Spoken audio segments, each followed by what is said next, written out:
Hello everyone, welcome to the Game Engineering Podcast. Today I am joined by Greenlaser, the author of the Elypso Engine. We discuss how to make your own engine from scratch, so we talk about a suite of libraries that you'll need if you want to start with an OpenGL C++ engine.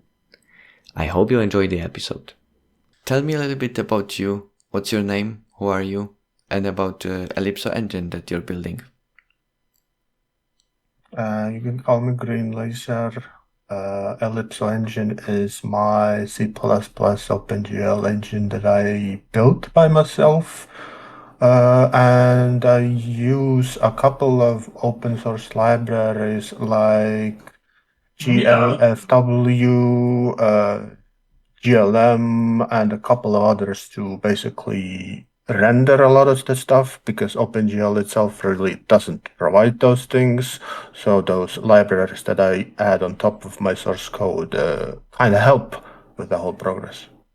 Yeah, so we can actually start about this. You're building your engine, and generally speaking, if anybody wants to build an engine, needs to start somewhere. And the usual place to do this is to start with C++. And if you're starting from such a raw place, I would say, you probably should know that depending on the platform you're developing on, simple things that you can, as a developer, take for granted, like window creation, is not so obvious, and you either need to directly interact with Windows SDK, or if you're now on the Apple, you need to interact with OS X SDK, or you're using some libraries that do this for you. And the GLFW you mentioned is one of such libraries, right?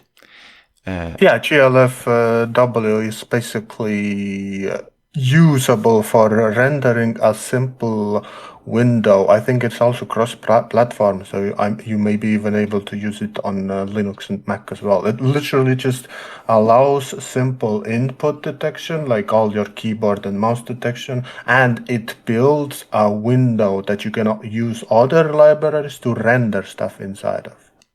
Yeah, and you mentioned the other libraries. Can you tell us what they do? So basically, I use CMake to build files for the engine. So like the actual executable is built from source code with CMake. Glad is basically like a layer on top of GLFW that helps with calculations and stuff.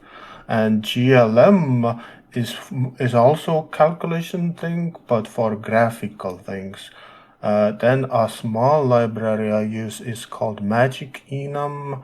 It basically enumeration is like you have a list of these things that you can pick between, like action 1, action 2, action 3. C++ doesn't really provide a way to convert strings like string to enum, so I use this library for that. And then stp underscore image is used for simple texture loading. And finally, dir im GUI is like the engine GUI library that actually renders the engine GUI itself. Yeah. So even to start the game engine, you already need to find lots of libraries and connect them into one single project. And you mentioned CMake. Can you tell me a little bit about CMake, how it works? So CMake is pretty much well, the IDE or the programming software I use to actually write code is called Visual Studio. The reason I use CMake is that CMake is kind of like a layer on top of Visual Studio to help manage the settings of Visual Studio in a single TXT file. So instead of having to go to Visual Studio and tweak all the things, I can just use a single TXT file to configure the entire build progress of my engine executable. Yeah, and it's Probably worth to mention that C++ as a ecosystem doesn't have a fancy package manager like you can find in either C# or Python or Rust or in JavaScript, TypeScript world. So you can't really say add GLM or add GLFW as a library. You need to go to the library and figure out how it is being distributed, what is the file, what are the directories, whether this is the you want to compile it from source or use the dynamic library, static library, all this stuff you need to figure out and then connect to your make or CMake project, right? So it's not easy to start to connect all those things together. And this is why you're using CMake also for this, right? Yeah, CMake makes the whole progress so much easier. You don't have, because Visual Studio's own settings are also really confusing as well for me. So CMake helps make the whole progress so much easier because I can just tell I can just tell it where all the source files, header files are, and how to build the progress, how to include specific extra files. It even has a few extra commands to move some files during the build progress. So like it's a whole package, really simplified. It's kind of like similar to the other language package managers you mentioned, but instead of having a GUI for it, I just write into a single TXT file to do all those actions in one go. Yeah, it provides like a like a small programming language in and of itself, right? To commands Yeah, to build the yeah, exactly. projects. Yeah. Okay. So walking through this process, you start from a C++ source code, and you then create a window, right? You're using GLFW for this, and GLFW helps also with the input detection. Generally speaking, like an interface between your computer, your operating system, and your program. And how does the graphics part come into place in this process? So OpenGL itself is technically built into your GPU, but it doesn't really provide a way to actually render what you want to render on the window that you created. So GLFW is also kind of like a bridge between your OpenGL on your graphics card and your window. And then GLM is also on top of that, helps with us making everything work perfectly. It's like a math library pretty much. So like GLM plus GLFW is used to draw the window and to draw all the shapes on the window itself. Yeah, because it's also different than compared to just raw source code other libraries. You have the implementations of like the libraries already inside the GPU, but you need bindings and you need to know where there are, what to call, kind of. And these, I think you mentioned GLAD before, right?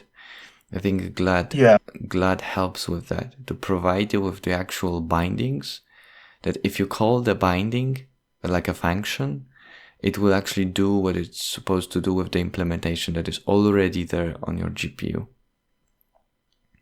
Yeah, OpenGL is like a really simplified version of all of it. It doesn't really have all the complicated ways that the libraries I use can actually draw the shape on the window itself. Like OpenGL can draw, but it doesn't know where to draw and how to draw. Like all the vertices of a shape, it knows how it works, but it doesn't know how to display it on the actual window you create. Yeah, and you mentioned GLM, right? Graphics Library Math, I think that's what it stands for. So this is the library for all sorts of linear algebra, which is pretty much 90% of rendering and graphics code, is to have 3D points and manipulate them with matrices, vector operations. Yeah, and GLM also provides a shader language called GLSL, which is used to create vertex and fragment shaders to actually render the thing on the screen as well. Because you can write all your vertices and things, but if you don't have a shader file to actually render the shape, then the other code doesn't really do much. Yeah, so let's maybe introduce this. So so far we have a single file, C++ file, that interacts with all sorts of libraries and creates a window, right? This is what we have now, and ability to interact with keyboard and inputs. What else would then we need to do to create like a basic 3D, a basic triangle, like a hello world in the graphics library? Well, all you pretty much need is GLFW, GLAD, and GLM. You don't need any of the other libraries to render a triangle. Yeah, The yeah. three basic libraries already handle everything you need for it. Yeah, but you mentioned shaders, and they're needed to do this. So how would you render a Uh, triangle step by step? You need to have the shaders in place, the vertex shader, vertex shader, and the fragment shader are basically what display all the colors and the shape itself. And then GLM, GLAD, and GLFW help interact with the shader files to place the vertices in the right spot and to render the color or whatever shape you decided to make. Yeah, yeah. And this is part of the rendering pipeline, right? There is this common phrase to call this pipeline. With OpenGL, you're actually interacting with a predefined rendering pipeline, which has its own steps, and those shaders are the steps that you can interact with, and you provide the source code in the, as you mentioned, GLSL, so graphics library shading language, to tell how to manipulate. In the vertex shader, you're running a shader for every vertex, and in the fragment shader, running for every fragment. So we can say for every pixel, right? Yeah, and before you can actually run the shader and the actual shape, you need to initialize them. You need to initialize GLM, you need to initialize GLFW, and you need to create the window. So all of that is done once at the start of the program. And then you have a while loop that runs every frame until the user closes the executable. Then we have a little bit of cleanup, and then the actual return 0 closes the executable. Yeah.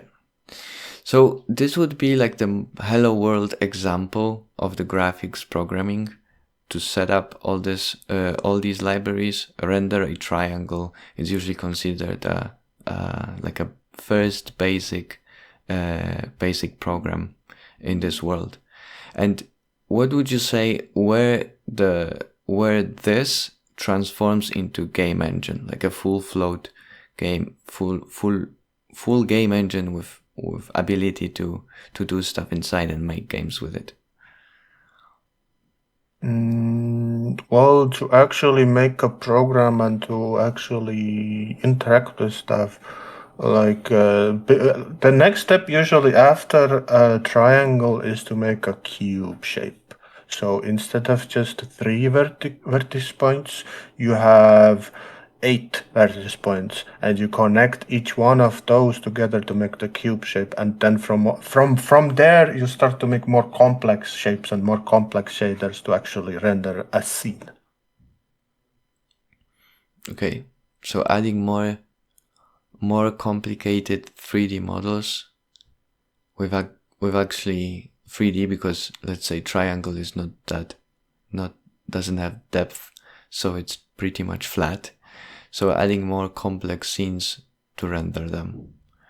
Okay. Yeah, and you need a camera to be able to move around and see stuff from different angles. And OpenGL itself already is 3D from the beginning. It's that if you don't have a camera to move around, you will always see one angle of the whole scene you're rendering.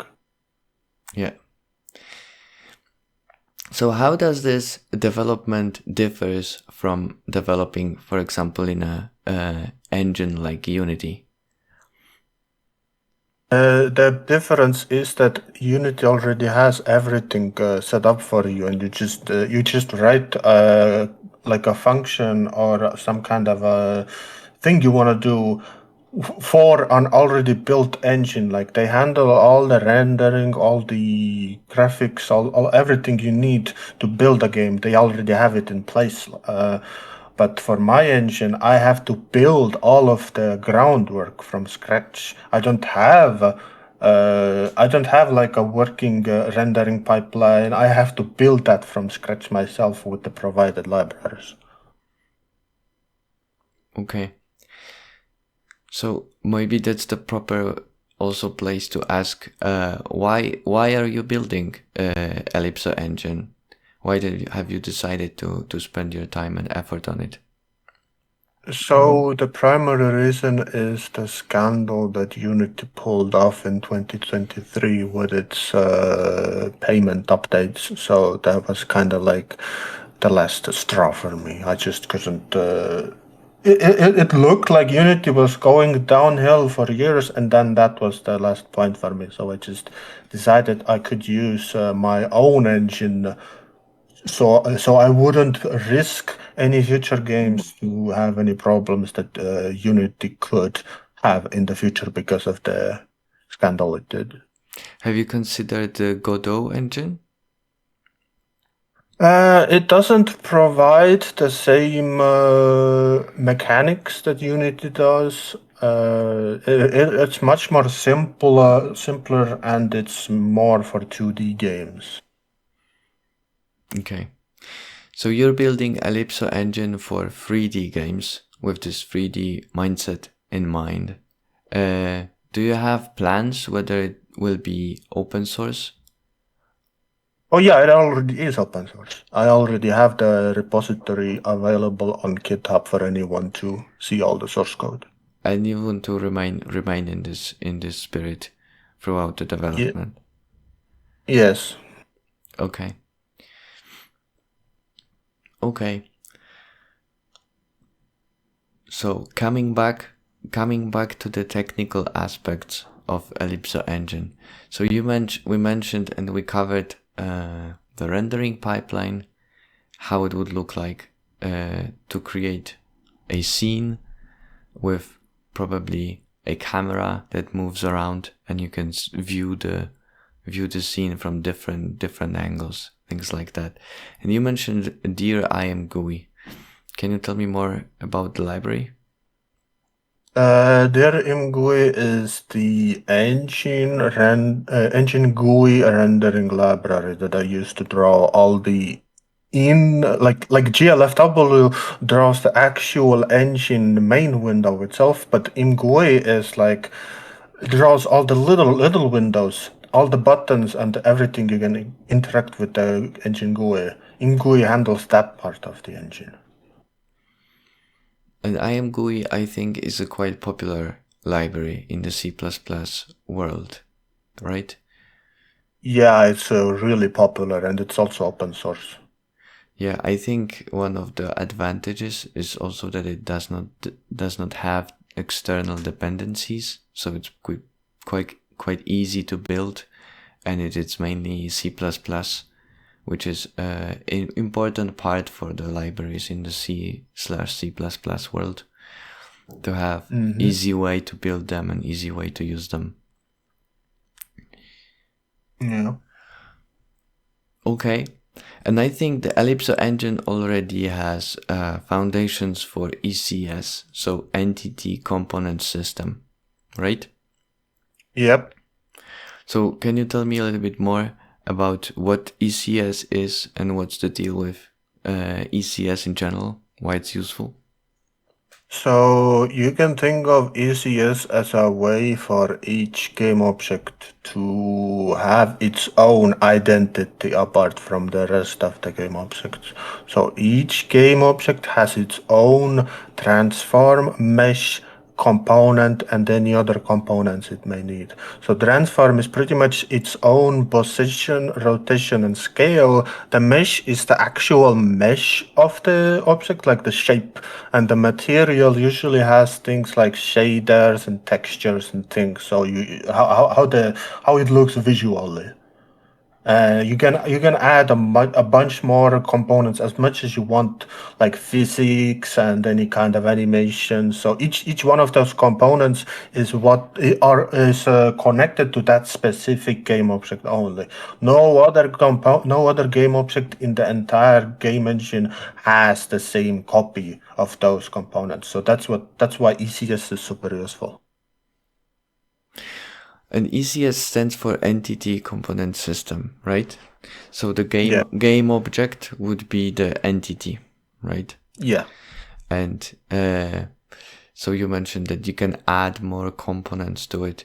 So the idea would be to have a system that accepts different components from various entities, and thus, for example, in terms of physics, you would have each entity that would require physics have a physics component, and then a system, which is like a physics engine, that accepts and runs the physics code for all the components all together, which is, I think, a little bit different than what Unity does, for example, by default, right? I haven't really dug that deep into how Unity works, but I think visually my ECS system is kind of similar to how Unity handles it. I don't know how the actual mechanics in detail work in Unity. I just wanted my engine ECS to look the same way as well. Yeah, but it's also probably useful to mention that ECS is not only about the looks, right?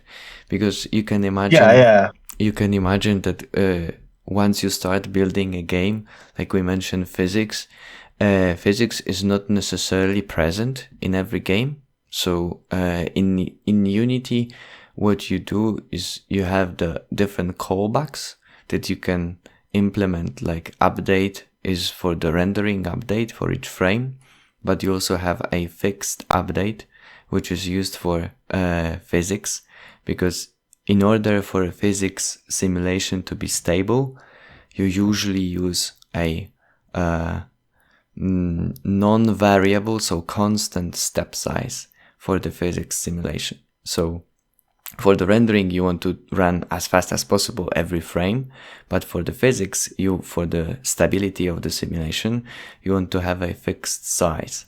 And Unity does this by providing you two different callbacks. But in the true ECS system, you wouldn't have it rendered as a callbacks, really. You would have such things as physics or rendering, or for example, if you're making a game about growing plants, it might be a component related to the plant growth, right? And you would have all those logic parts split into components, and then have systems that for each frame run through all of the components of a given entities and update and run updates for the component. So this means that in Unity you have kind of like a game object, and you're invited to create a script that will hold all the logic in and of a game object, and then those game objects will be in a loop updated every frame. But in the ECS architecture, it's a little bit different approach. The entities, like the game objects, are split into different kind of responsibilities, different components. So the physics part is not near the, let's say, growing part if it's planned, or rendering component. And those components are updated in the systems so that, for example, it can use a lot the cache much more efficiently for the processor. So you can imagine that if you have a physics component and you want to update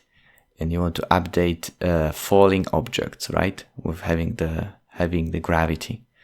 If it's Unity way of updating things, every object is falling down and you need to find the gravity number, and it's probably not gonna be near you in cache because you, for example, first updated the things related to the growing component, then you updated the things for the rendering, and then you're updating the physics. So you need to load the variables and load the gravity into probably the cache, and then you move on to updating another game object.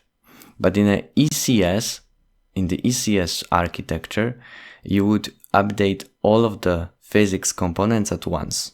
So there is much higher probability that you will be loading all the physics variables for each game objects in succession. So you will not load data that will invalidate your gravity component, so that you could use the gravity scale that you had. It's probably loaded in cache because you are only dealing with the physics variables, right? No. Yeah. And this is a little bit different. If you use this ECS approach for all parts of the engine, working with the code will be a little bit different, because your own, like a game object in Unity, is quite coherent, right? So all parts of the game object are pretty much in the same place.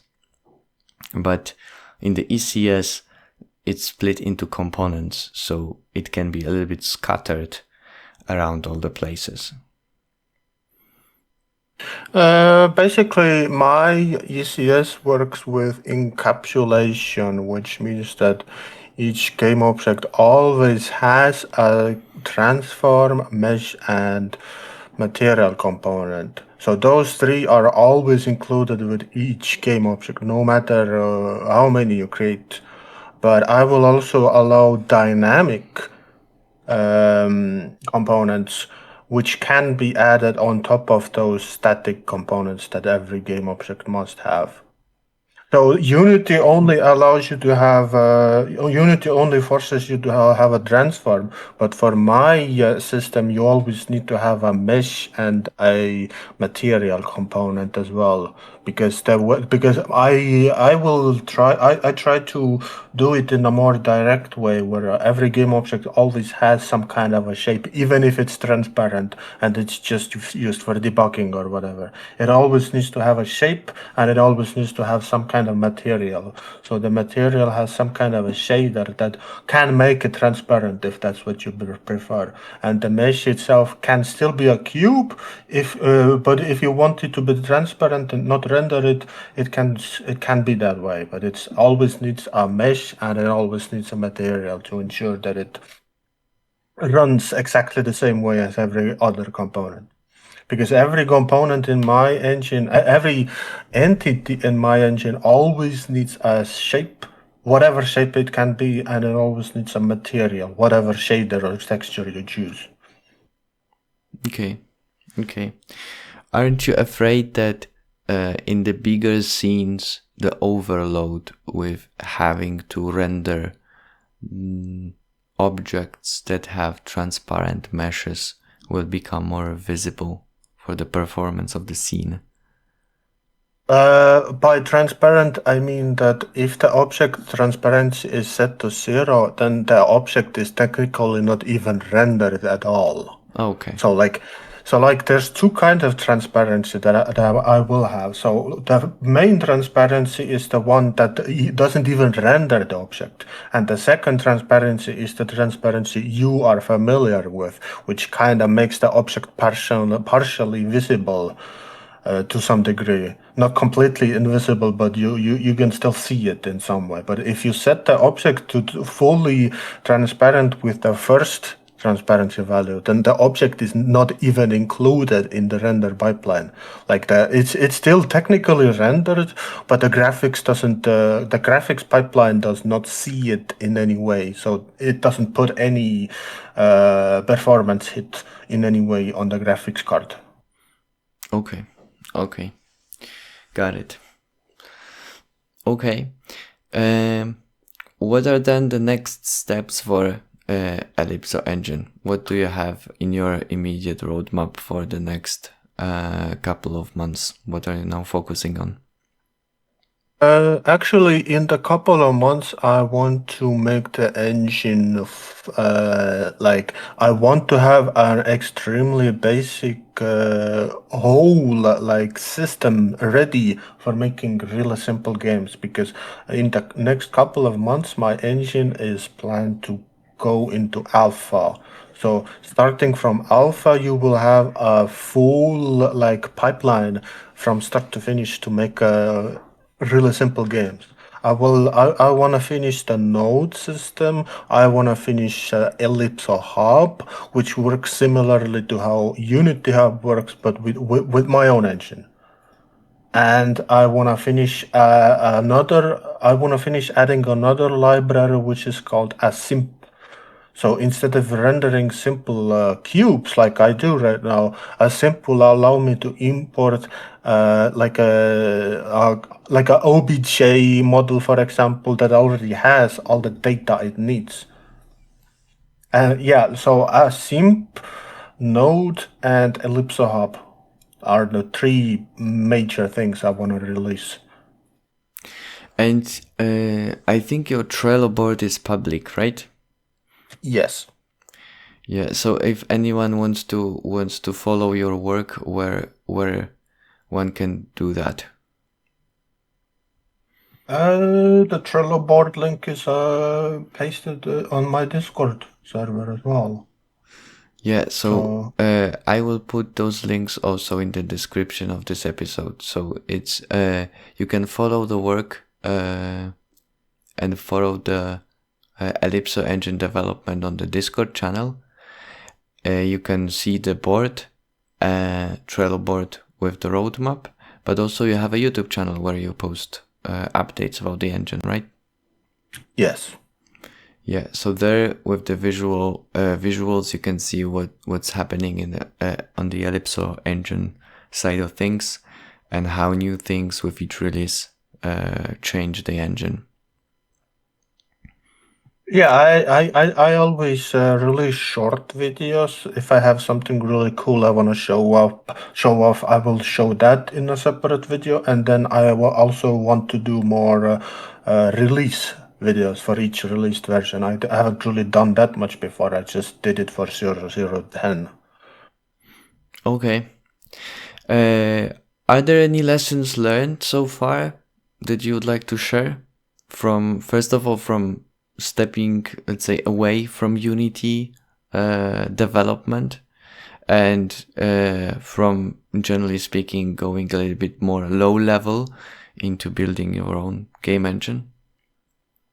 I want to say that I tried doing this a couple of times before, but I wasn't successful because I overthought how much work actually goes into even making a program. Not even not even talking about an engine, but like a regular program itself already requires so much more work.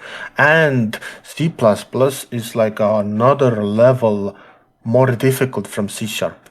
If you're coming from Unity or Godot or Unreal or whatever, they already have a built system for you. But if you're making your own system, there's so much stuff you need to learn before you can even start making anything. I didn't start from scratch. I also had to learn all the details. I'm still using OpenGL tutorial. That's super popular for rendering all the OpenGL stuff. I didn't learn it from myself. I'm still following tutorials to even make the basics.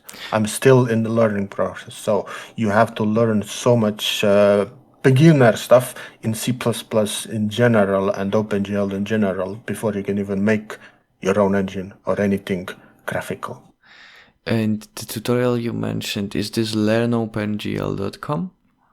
Yes, it's the best one for OpenGL. Yeah, it's quite well known. I've used it, I think, a couple of years ago to get also my code up and running related to OpenGL. It's quite well known, and it's I think also the Cherno, the Jan Chernikov has a channel on YouTube called the Cherno, and he made some videos related to how to create your own game engine. He's now working on the Hazel engine. Have you seen them? Yeah, he's really popular on YouTube. Yeah. Okay. Thank you, Dan, for talking to me and telling me a little bit more about the Elypso engine. Do you have any closing thoughts? If you want to go into engine development, then you have to be prepared to put in the hours and the skills. You can't just start from zero. You have to have some previous experience.